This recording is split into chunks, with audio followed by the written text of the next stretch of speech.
Hi, I'm Haley Kirshner, Customer Marketing Manager at Anchor, and this is our very first fireside chat. And at Anchor, we love to elevate our customers and highlight their journey. So, welcome, Yuri. And why don't you start by introducing yourself? Sure. Yes. Thank you for having me. Pretty cool to be the first. I appreciate that. Yeah, I'm Yuri Kapilovich. Own my firm, Kapilovich and Associates. Also rolled out completely by accident the brand, TheFunCPA. So that is what I go by on the social media stuff. And yeah, between my firm and the social media stuff, LinkedIn, all that content, just trying to elevate, push the profession forward, bring some fun into it, showcase some different aspects of that as well, just to show that you can do various things that are not just running a firm.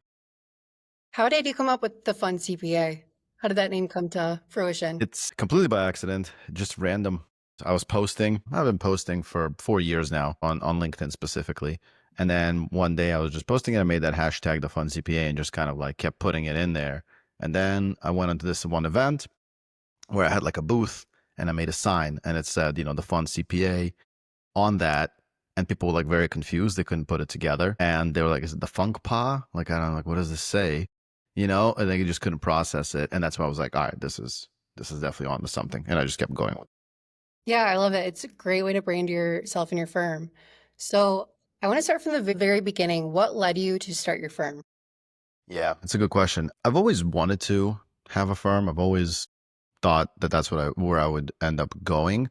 But, like many others, there was always something in the way, whether it was having a kid, or whether it was, like insurance and all this other stuff, health insurance and all that kind of stuff that would just keep stopping you. And obviously guaranteed income would keep stopping me and myself and all that stuff. But what really jumped that forward was I had a friend of mine that reached out and just basically like, hey, I'm looking to sell off like 100 grand of my practice. Would love to sell it to you.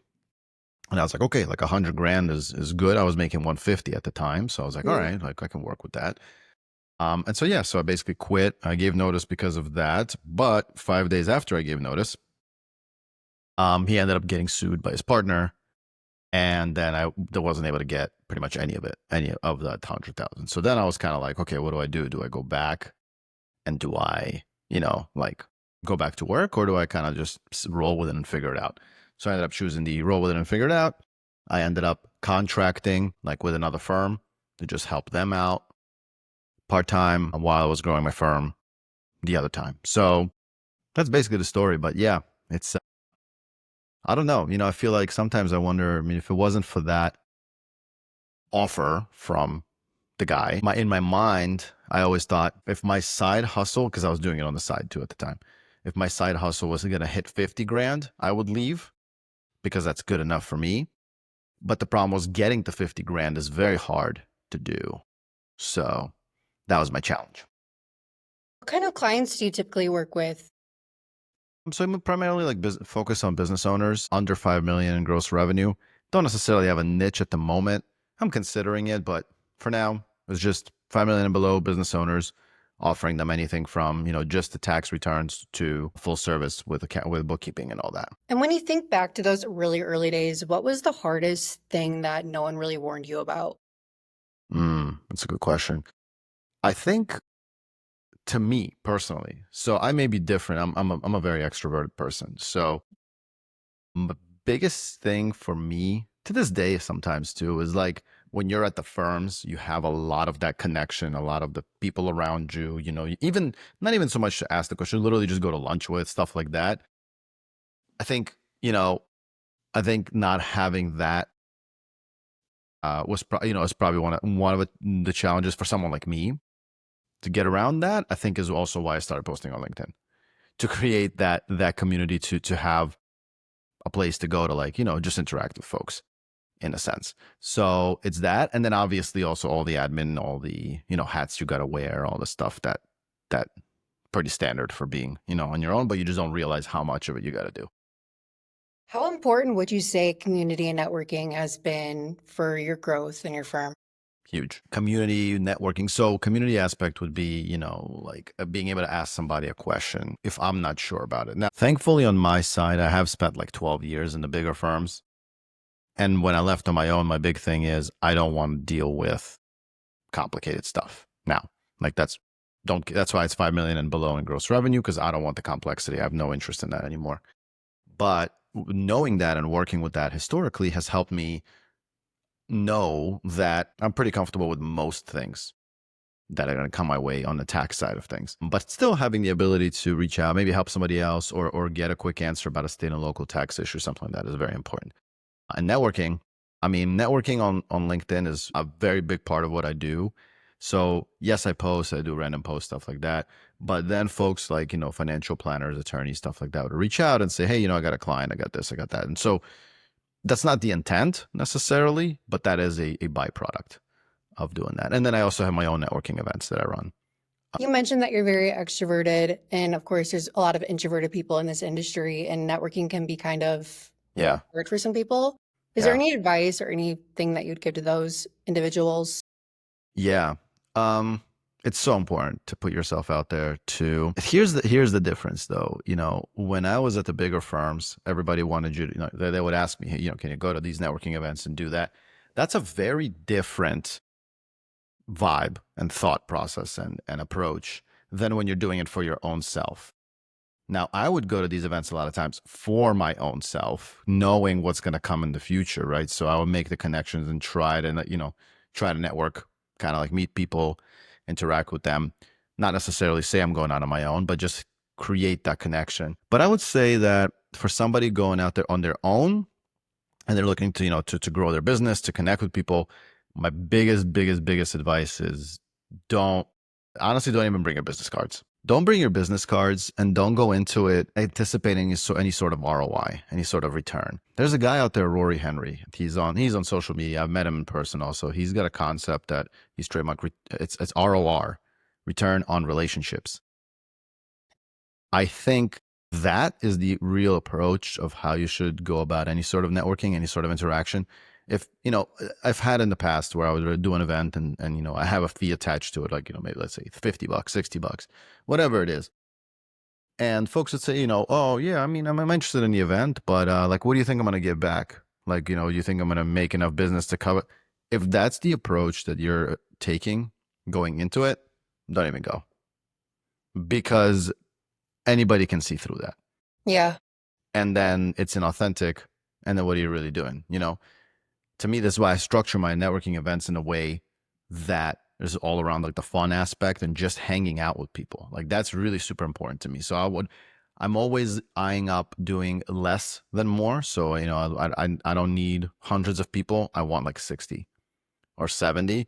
And then we're going to make it fun, make it interact, make it like engaging, make people have just different aspect of that. But that to me in the short version, networking to me, effective one is you just go in to just meet people with no expectations and just being yourself. Oh, that's really good advice because I think if you go into it thinking you're going to get something from someone, people can see through that right away, right?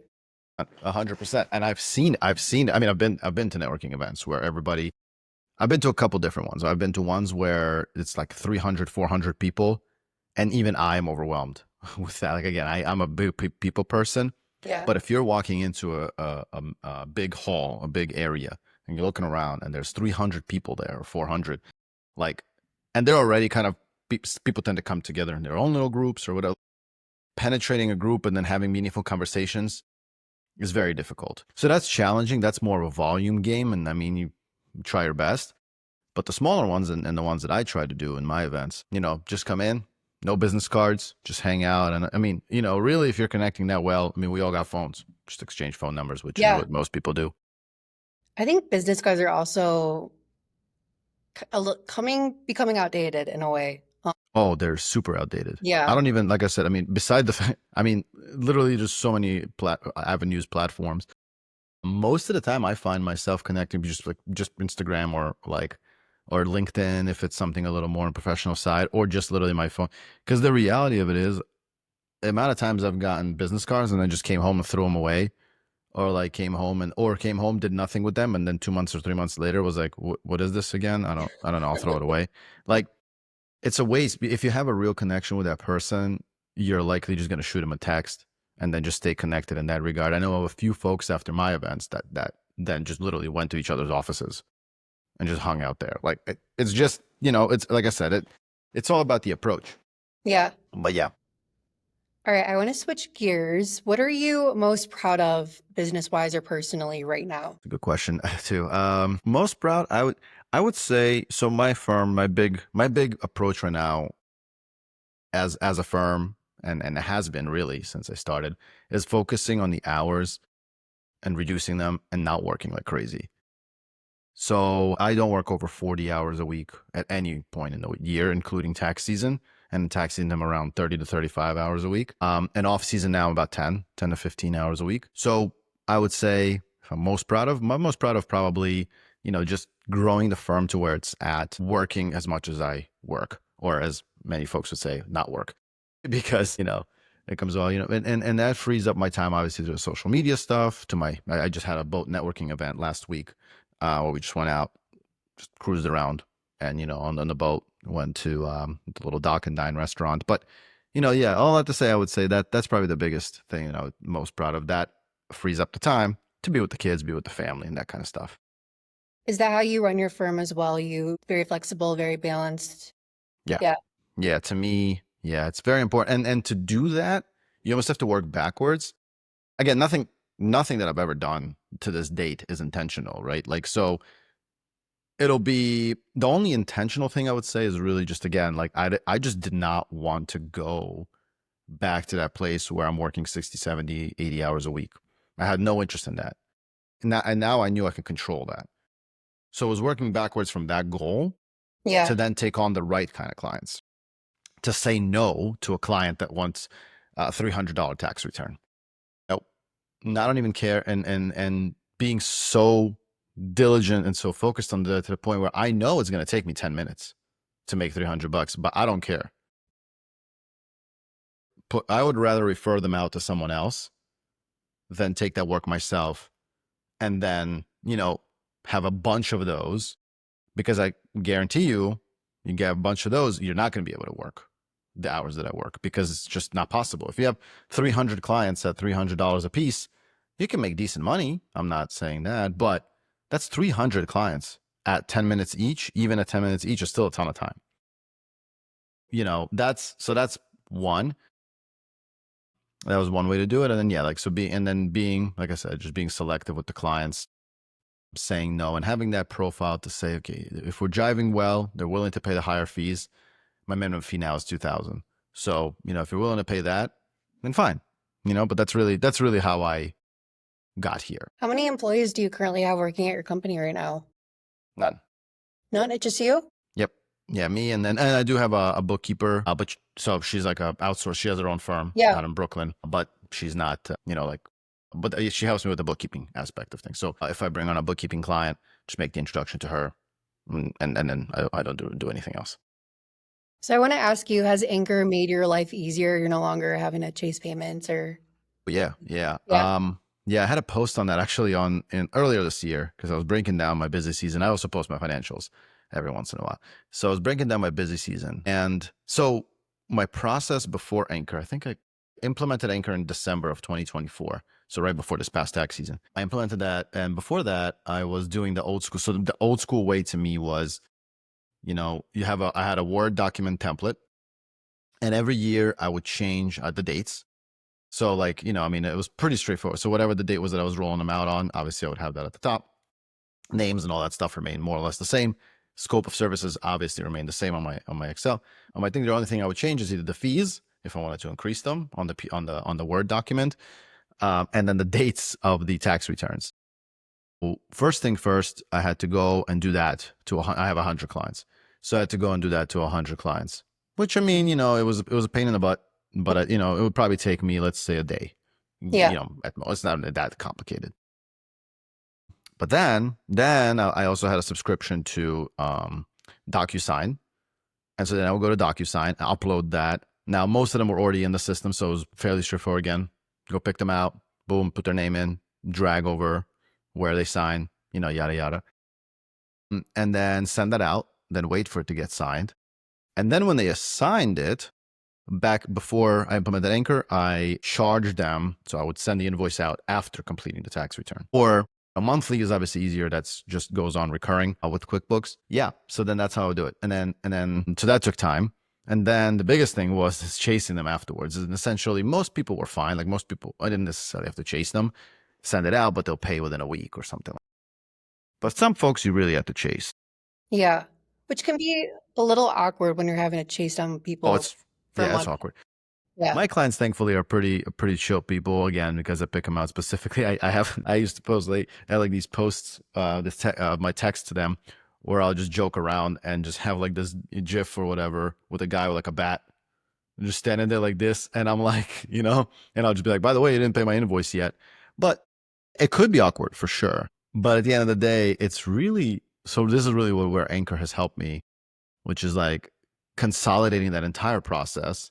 Now I got rid of my subscription for DocuSign. I don't have that anymore. I don't need to sit there now this year and roll out more Word documents. I could just update the services or whatever in there if need be. And then if I need to increase my fees, I'll just increase my fees. And then yeah, the credit card, the debit card, whatever method of payment is already in there. So pretty straightforward. What would you say to somebody who is on the fence about using Anchor? Maybe they're using a different vendor. What would you tell them? Well, first of all, I mean, if you're listening to this and you're doing what I was doing, which is a lot of folks are, like doing the Word document, doing then the DocuSign, then the invoicing through QuickBooks, like don't. But the biggest struggle for me personally, and for many others who are like me and where they were, the biggest struggle for them and for me is like the pain of actually like switching everything over. Yeah. That was my big holdup. I'm like, okay, I gotta upload all my clients to Anchor and then like select the services. I'll just do whatever I was doing before. Like that, really like it. And it came to, and I think me and many others like me will say the breaking point has to come where it's just too much. And that's when you're going to do it, but just do it before that. Like, don't wait until the part where it's just like driving you nuts, because then you're going to be frustrated and it's going to be more painful. Yep. I mean, there's no, and from a fee perspective, like for the charge to me, like there's other platforms out there that I was looking at, that are just more expensive in the grand scheme of things, because there's a monthly service charge to use that platform. Plus there's fees on the money that's coming out. So that's really, we're all mathematical creatures in the accounting space. So, $5 a transaction. That's it. I don't, there's no other like way to me. Like it just makes total sense. If you compare that with QuickBooks, which I think QuickBooks is like 1% or up until a maximum of $15, something like that. So obviously if you have, if it's 1% and your fee is 500, you're basically at the same place as Yeah. Anchor. So anything below that, and you might be losing, but also like raise your fees. But like it. So yeah, I mean, I feel like it was just practically a no brainer. But like I said, the only thing is, and the thing that holds up most people is the, hey, how much time is this going to take me, and the pain of actually doing that process. Yeah. Yeah, that makes sense. Well, I'm glad you've had a really great experience with Anchor. And I want to end these fireside chats by, since you're the first person, I'm gonna be talking to a lot of business owners, firm owners. What is one piece of advice that you would leave for the next guest on this fireside chat? I think we put yourself out there. That's my big thing. What on social media, or going door to door to some other businesses, or doing that marketing thing, or whatever it is that is on your mind, you next guest. Do that thing and try it out, because there's really truthfully no harm in trying it out and testing out whatever it is that's on your mind. And if it works, it works. If it doesn't, it doesn't. Yeah, I like that. Get uncomfortable. Yeah, that's it. It's that simple. Thank you, Yuri. I really You got it. appreciate you being on.